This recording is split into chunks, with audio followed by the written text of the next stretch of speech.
A paz do Senhor Jesus, amados, desde aqui Ana Francesa, vamos falar hoje sobre o reino de Deus. O que é o reino de Deus?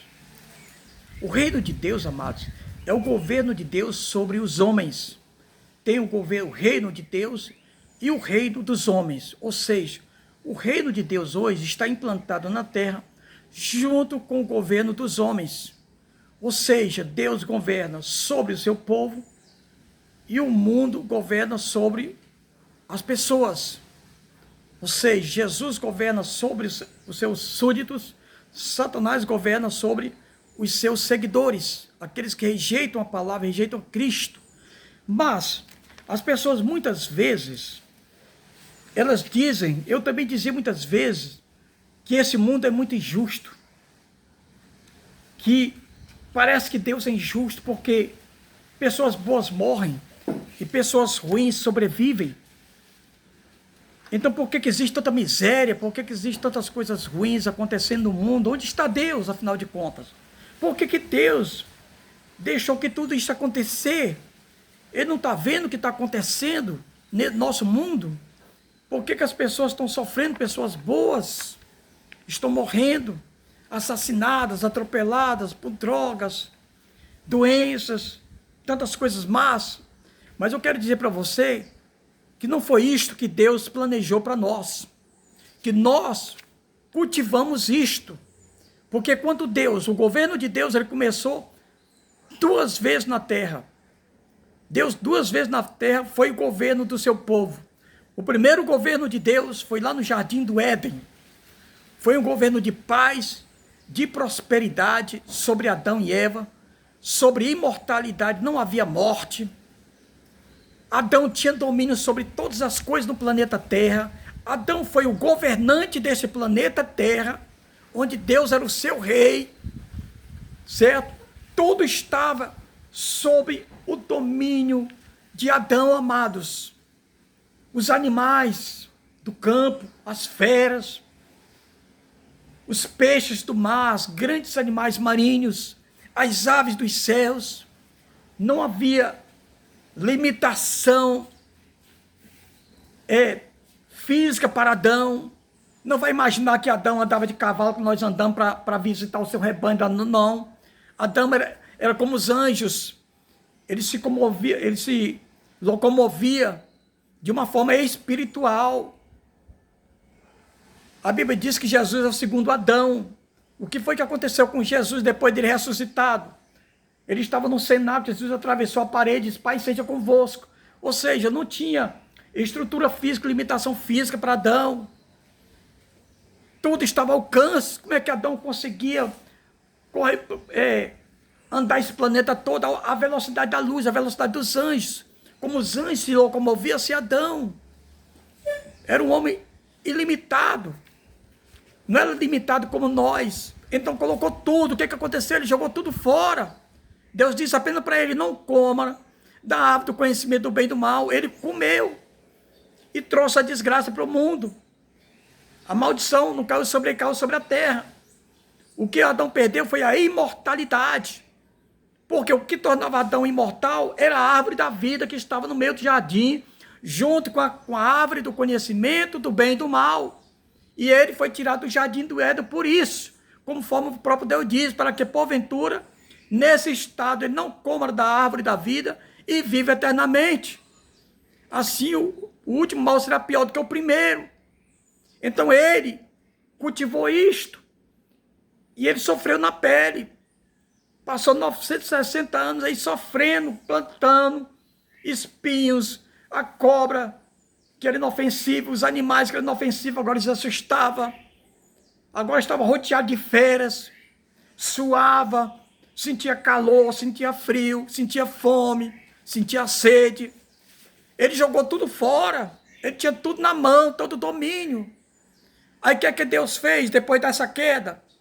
Depois de muitos anos, Deus levanta Abraão, Isaac e Jacó e diz: agora farei vocês meu povo de novo, eu vou ser o governo sobre vocês de novo. Adão errou, Adão pecou, agora eu vou começar tudo de novo com vocês. Vou começar com Abraão, contigo, Abraão, você será pai de uma grande nação. Eu vou ser o rei dessa nação. Nada vai lhes faltar. Vou introduzir eles numa terra que mana leite e mel. E foi o que aconteceu. Mas lá em Deuteronômio 28, Deus deu ordenanças, as bênçãos. Olha, se vocês me obedecerem, ouvirem atentamente a minha voz, eu colocarei vocês acima de todas as nações ao redor. E aconteceu.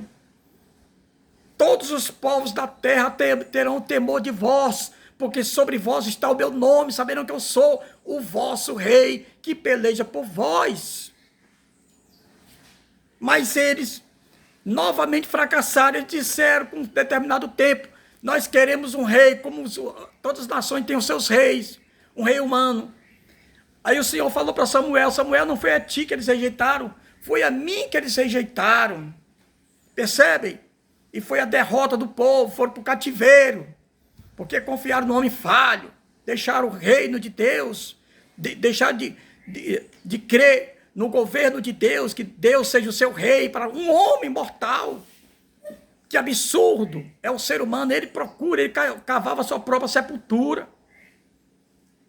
Mas com um determinado tempo, Deus faz uma nova promessa. Um novo reino chegaria da descendência de Davi, que sentaria no trono e reinaria para sempre. Seria um governo de paz, de bênção, de prosperidade. Havia uma promessa. E apareceu de repente João Batista agora anunciando a chegada de um rei. Vós que clama no deserto, preparai o caminho do Senhor, conforme diz o profeta Isaías. Arrependei-vos, porque está chegando o vosso rei. Era a mensagem de João Batista. E o caminho para fazer parte desse reino era o arrependimento.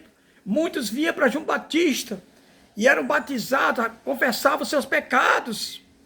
Foram introduzidos no reino, era o reino de Deus. Agora, de repente, João Batista estava preso, estava confuso. Jesus estava pregando, estava curando, fazendo maravilhas. E João achava que depois de terminar seu ministério, e o Mashiach ter se apresentado, o rei de Israel, haveria de sentar no trono e expulsar o invasor romano, e nada tinha acontecendo. E João Batista manda perguntar, és tu aquele que havia de vir, ou esperamos outro? Por quê? Não foi como o próprio João Batista esperava. João Batista não foi revelado o sentido do reino, que seria espiritual. Não seria um reino físico. Por quê? Porque Deus estava cansado de libertar um povo da escravidão de outras nações, e passava um tempo, eles voltavam às práticas dos seus pecados, à sua idolatria. Não tinha jeito. Deus percebeu que o problema do homem não era a libertação física, o problema do homem é interior. Tinha que limpar o interior, tinha que fazer uma transformação interna no homem.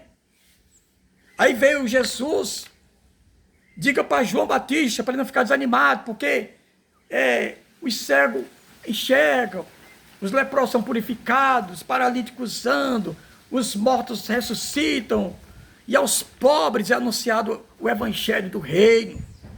Jesus fez naquela hora mesmo, diante daquele discípulo de João Batista, esse milagre. Vai, conta para ele que você viu.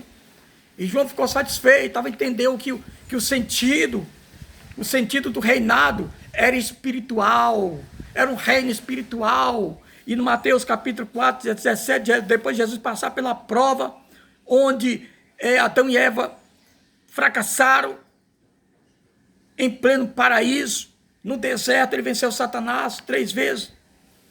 Ele, desde então, começou a pregar, arrependei-vos, porque é chegado o reino de Deus, aleluia. Ele era o rei, estava anunciando a sua chegada. João Batista falou sobre ele, não sou digno de desatar suas sandálias. E os fariseus, em Lucas 17, perguntam, como será o reino de Deus? Aí Jesus fala, o reino não vem com aparência exterior, como vocês estão esperando. Estava tudo que estava profetizado nas escrituras, que seria de uma forma física, literal, que estava acontecendo de uma forma espiritual. Ele não estava entendendo. Ele esperava um rei como Davi, guerreiro, político, vitorioso, que expulsar o governo romano. Não, veio um rei para libertar, não o homem do jugo de Roma, mas o homem dos seus próprios dos seus próprios pecados. Libertar das enfermidades, das pessoas endemoniadas, do seu mau caminho, do seu mau caráter. E diz, porque o reino de Deus está entre vocês. Eu sou este rei. Eles não entendiam, o rei estava ali diante deles. O próprio Herodes reconheceu, hei de crucificar o vosso rei. Porque Jesus estava sendo julgado juntamente com Barrabás. A quem escolheu Barrabás, Jesus, Barrabás, solta Barrabás, que faz com o vosso rei, crucifica, ele não é nosso rei.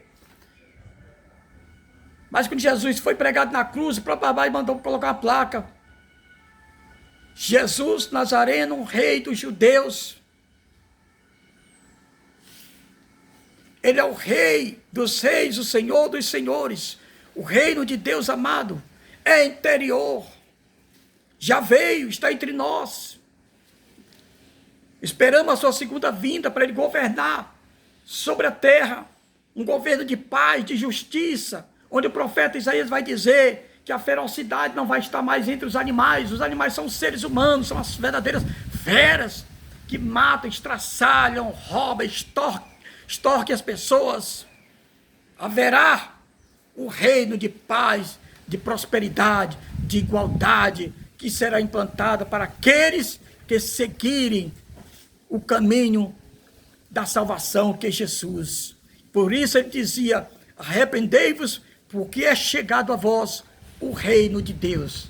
Quem você escolhe, amado, desta manhã? O rei dos reis, o Senhor, para ser seu governo, ou o reino deste mundo, o reino das trevas? Porque temos dois reinos. O príncipe desse mundo, que Jesus fala que governa sobre o mundo, sobre as pessoas que não têm a salvação, e o reino de Cristo, que governou sobre seus discípulos, sobre seus apóstolos, sobre nossas vidas. Então você faça a escolha, quem você quer seguir. O mundo, Satanás, no seu caminho mau, terrível, ou Cristo, que é um governo de paz. Eu sugiro para você que receba o governo de Cristo em sua vida, receba a salvação na sua vida.